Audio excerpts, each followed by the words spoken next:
back to the Metro on 1019 WDET FM. I'm Tia Graham. Now, housing policies don't just impact the people who are alive at the time they are produced. Instead, laws and rules around housing affect future generations, even if they weren't intended to. That's one of the themes of the new book, Plundered. That book explores how restrictive housing policies, including racial covenants, redlining, and property tax overassessments, don't just impact prospective and current homeowners, they also affect their descendants. Professor Bernadette Atuahene is the author of Plundered, and in order to write it, she spent years in Detroit trying to understand the way housing policies have prevented or overturned homeownership for many Black folks in the region. Professor Atuahene works at the University of Southern California Gould School of Law and focuses on land stolen from people in the African diaspora. Professor, welcome to the Metro. Well, thank you for having me. Of course. And you moved to Detroit for a little while, and you witnessed people who were losing their forever homes. Can you talk about the experience that you were witnessing and why it inspired you to write a book about them? Yeah, so I do ethnography, which means I live in the place I study. So I've actually been living here in Detroit on the east side since 2017. And I originally came here to study squatting.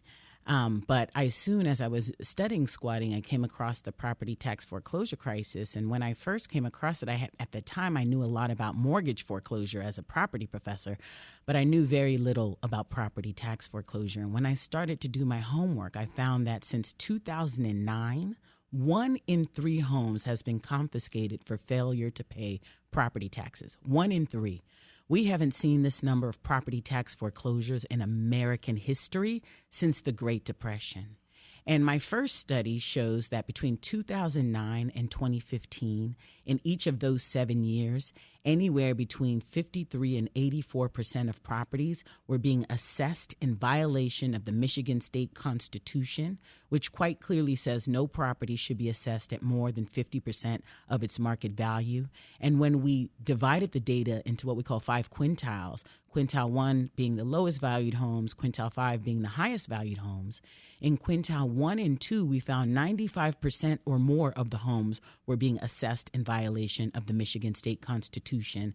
But when we got to quintile 5, it was less than 20%, which means that the burden of this illegality is being borne by the most vulnerable homeowners, the homeowners in the lowest valued homes. I mean, Professor, just listening to you just now had 100 questions come into my mind about what the heck is going on in that situation. So you're here, you moved on the east side 2017. You've been over there for a while. I'm a new east sider myself, born and raised in Detroit, but new to the east side myself. And, you know, experiencing some of the things and witnessing some of the homes and the blight and the communities that I've been able to experience. I do want to ask your opinion about where we are right now in the city of Detroit in terms of what you're seeing just being here. I mean, it's almost been 10 years you've been here. So what are you seeing now? So I write about this in my recent book. It's called Plundered: How Racist Policies Undermine Black Homeownership in America. And in the book, I tell the story of 2 grandfathers. One, Grandpa Bucci, is white and from Italy, and the other, Grandpa Brown, he's Black and from North Carolina.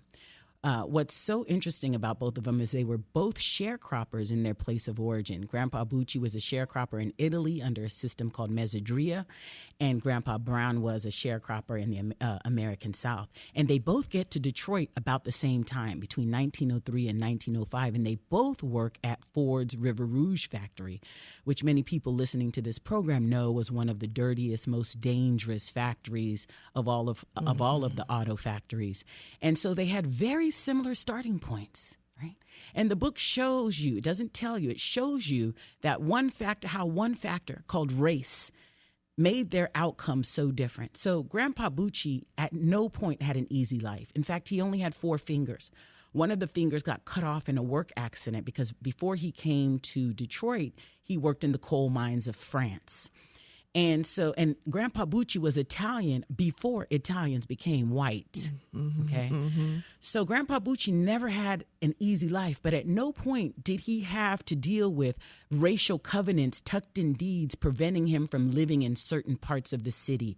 And more importantly, preventing him from living in the suburbs where the houses were cheaper, bigger, with better amenities. Grandpa Bucci never had an easy life, but at no point did he have to deal with the federal government drawing a red line around his community, indicating that it was a credit risk and preventing valuable investment like mortgages and home repair loans from coming into his community, where the inevitable result is blight. Grandpa Bucci never had an easy life, but at no point did he deal with urban renewal, where the government, because of the blight manufactured through government redlining, right? They came in and destroyed entire communities, destroying not only blighted homes, but unblighted homes, knocking down productive black businesses, destroying the ties between families who had become friends and neighbors who had become like family, and then relocating people because of segregation to very limited number of communities, creating communities of strangers, replacing communities with deep social capital and social ties with communities of strangers, vulnerable to distress. At no point did Grandpa Bucci have an easy life, but at no point was he subjected to blockbusting, which is where real estate intermediaries came in and said the blacks were coming because of redlining. Our very presence had the ability to drop home values. And so the white people would sell quickly, go to the suburbs, and the real estate intermediaries would sell to African Americans at an inflated price. So the book really talks about all of these racist policies, right? Yeah. And it's again, at no point did Grandpa Bucci have an easy life, but he didn't have to deal with layers and layers of racist policies, blockbusting, redlining,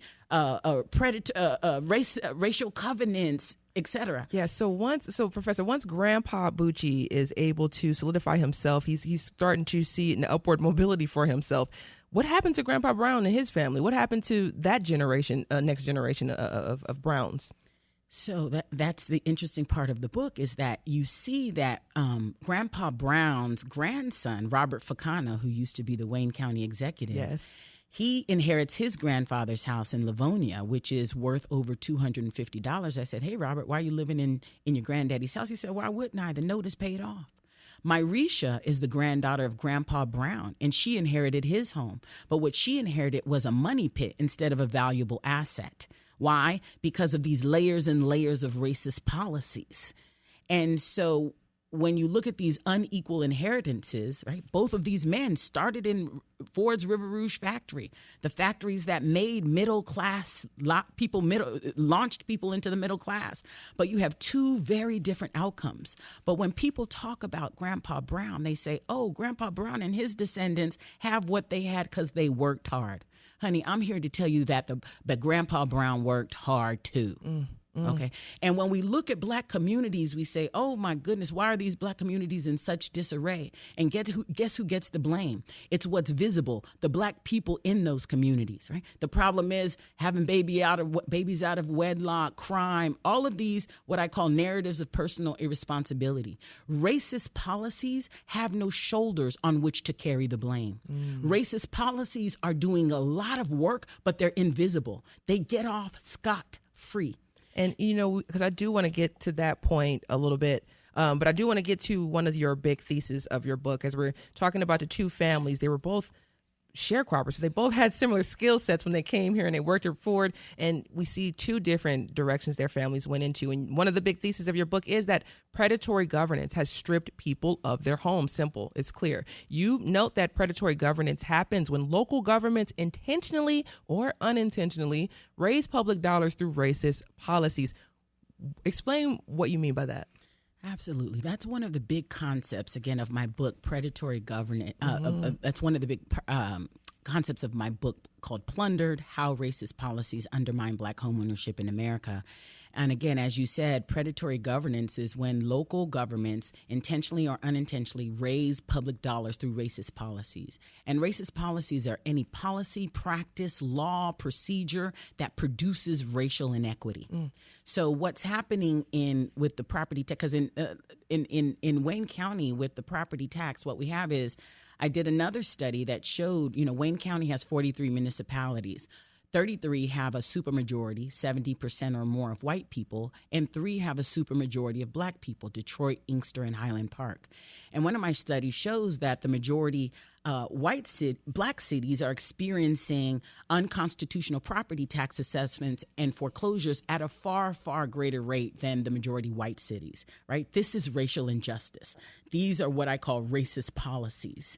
And so, but this is not the only example. In Detroit, I need you to understand, is ground zero for a larger problem. 2 colleagues, Carlos Abinacio Leon and Troop Howard, they got their hands on some amazing data. I'm still trying to figure out personally how they got their hands on this data, but it is fantastic. And they're able to tell us that blacks and Hispanics, on average, pay a 10 to 13% higher property tax rate than whites. This is nationally. That equals an extra $300 to $400 per year on average. And so racialized property tax administration is a national racial justice issue that our nation has not yet truly begun to deal with. But I need you to know that this predatory governance, again, it's not just about Detroit. This is a national story. And we see predatory governance if we look at what happened in Ferguson. Beyond our dear brother Michael Brown getting killed, there's a DOJ report that is excellent. If any of your listeners have not gotten their hands to read it, go get that DOJ report on Ferguson. And what they show is, due to unconstitutional policing, African Americans were subjected to excessive fees and fines. And who benefited from this unconstitutional policing and the resulting excessive fees and fines? It wasn't some corrupt public official. It was the city of Ferguson itself. Same thing with these illegally inflated property taxes in Detroit and throughout our nation. Who's benefiting? Not some corrupt individual. It is the public coffers. And so through my book, Plundered, again, I'm trying to start a conversation about predatory governance, the ways in which public officials take property, right?